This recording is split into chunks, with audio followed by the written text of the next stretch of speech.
Stuff Commentators Say, Champions League Quarter-Final Edition Part 1. Man City vs Dortmund. Ian Dark calls Erling Haaland Haaland. A lot. Ian Dark said that Marwin Hitz has claimed the number 1 jersey from Berkey. That's the number 35. Ian Dark said that Cancelo is like a creative number 10 at times.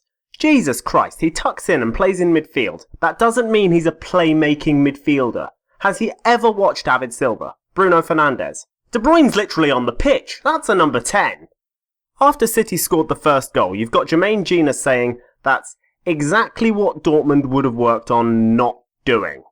What, they needed training sessions specifically so that Chan doesn't play loose passes straight to the opposition? If he needs training sessions to be reminded of that, he's in the wrong sport. Jermaine Genius follows up with a beautiful one-liner. Talking about Dortmund's goal-scoring record, he said, "You can see why they score. They play progressively. They play forward."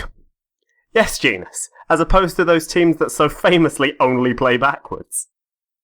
Genius then said about this shot that Haaland wanted to chip the ball over Ederson. Doesn't look like a chip technique to me. At some point later on in this game, the commentary duo mentioned that Gundogan reportedly lives quite close to Guardiola, saying that it has its advantages. What on earth are you trying to imply there? Real Madrid vs Liverpool. Darren Fletcher started off by saying Real Madrid haven't got a great Champions League record without Sergio Ramos. Of course they don't. He's one of the best players in the club's history.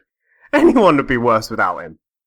Steve McManaman said that Liverpool are better when playing a high-tempo, fast, direct game. Steve, it's not 2017 anymore. They're a slow possession-based team and have been for at least 3 seasons now. Just because they counter-press doesn't make them this super fast-paced 1,000-mile-an-hour football team. Watch the game. Keep up. Both commentators after Real Madrid scored their second goal said that the keeper can't do anything about it. Alisson committed early and the ball was dinked over him. The goal wasn't his fault, but he probably could have stopped it. He probably would have any other season too. At the beginning of the second half, Steve McManaman said that Liverpool can't possibly be as bad in the second half as they were in the first. Yeah, they can. Steve McManaman then said after Thiago got booked, the tackle looked worse than it was. There's no attempt to play the ball. It's cynical. It's a booking. Use your eyes, man. Darren Fletcher then said one of the most ridiculous things I've heard in a while. That Marco Fritz, the guy who was doing VAR, it's good that he's not running VAR in the Premier League, and he said that after VAR made a correct decision to let Salah's goal stand. I know he said it because the decision took a long time, but let's not pretend that that isn't already a problem in the Premier League. It was a good decision.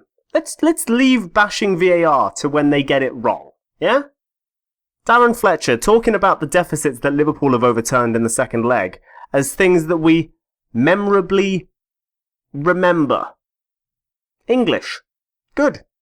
Darren Fletcher then said as Trent Alexander-Arnold went up to take a corner, "Let's see whether Alexander-Arnold can get his often impeccable delivery just right."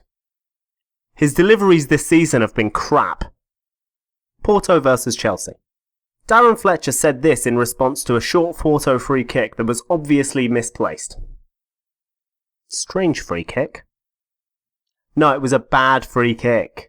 Clearly just didn't go to its intended target. And then Robbie Savage followed up with a, "Just put it in the box," as if it's still 2004. Ex-football players have this real nostalgic, back in my day mentality. Football has moved on from pump it into the box. Catch up! Christensen played a couple of poor long passes that went out for a throw-in, and Robbie Savage then went, "He's always looking for that pass. It's that pass. I'm not one to talk about quality passing, but he's got to find that pass."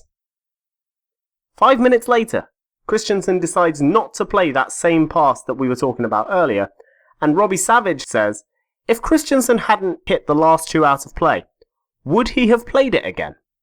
He banged on about this the whole half. It's almost as if he had nothing clever to say. Darren Fletcher then talked about Porto's excellent defence, and then said, even Juventus struggled to break them down. The aggregate score in that tie was 4-4. They managed 43 shots. They had 18 shots on target. But sure, they struggled to break them down. Sure. Also, Chelsea then scored a minute later, and Robbie Savage called Mount's first touch, this first touch, a Cruyff turn take. That's a Cruyff turn take. That's a Cruyff turn. Robbie Savage said about 3 times in the same sentence, Frank Lampard deserves huge credit for Mason Mount. As true as that is, Mason Mount deserves more credit for how good he's become. And let's not forget that most people were calling him Frankie's boy when he was getting picked every week under Frank Lampard. He stepped out of that shadow really well. This isn't me trying to be funny, Mount's just really good. Robbie Savage then said that Mount, James and Christensen were all academy products. Christensen was bought by Chelsea when he was 15. He was a Brøndby Academy product. Research, Robbie. Research. Bayern versus PSG. Martin Keown calls Choupo-Moting Choupo-Motta. Martin Keown calls Neymar Neuer when describing the passage of play leading to Mbappe's goal. Martin Keown says, in reference to Mbappe's goal, "That's what this man is capable of." The shot was straight at Neuer. It definitely should have been saved. It's incredible by Mbappe! Incredible! Keown says Mbappe is definitely offside when Draxler's goal gets disallowed, but then sees the offside review a couple minutes later and goes, "Ooh, how close was that?" Consistent Keown. Consistent. Keown calls Marquinhos Marquisio. He got it right the second time though. Maybe he's learning. Keown calls Choupo-Moting Choupo-Motta. He's not learning. Keown calls Choupo-Moting Choupo-Motta, then immediately corrects himself. Keown doesn't try and say Choupo-Moting's name again.